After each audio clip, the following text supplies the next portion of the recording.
আব্বা আমার কাছে ঘোড়াগুলো পরিষ্কার করবে খুঁজছি, এলে কখনই করিনি একলা। এখন অনেকটাই বেলা হলো, আব্বা আসে কথা, আব্বা আসে হয়েছে না।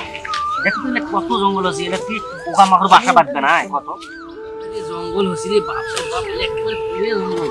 ওগো শুনছো? হ্যাঁ কি হয়েছে বলো। চলো আজকে থেকে না আমরা আলাদা খাই। হঠাৎ করে কি হলো যে আলাদা খাবা? আমি না কাম সাটে দিছি। তুমি কাম সারে দিছো? তাহলে আমি এখনই আব্বাকে গিয়ে বলতেছি আমরা দুজন আজ থেকে ভিন্ন খাবো। আব্বা আব্বা আব্বা দাঁড়ান, আব্বা দাঁড়ান। আব্বা একটা কথা বলতে চাচ্ছি, তোর বৌমা শুদ্ধে ভিন্ন খেতে চাচ্ছি। কি হলো এমন যে তুই আলাদা খাওয়া চাচ্ছিস?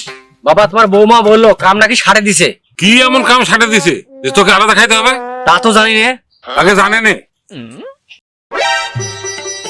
ওগো কই গো শুনছো?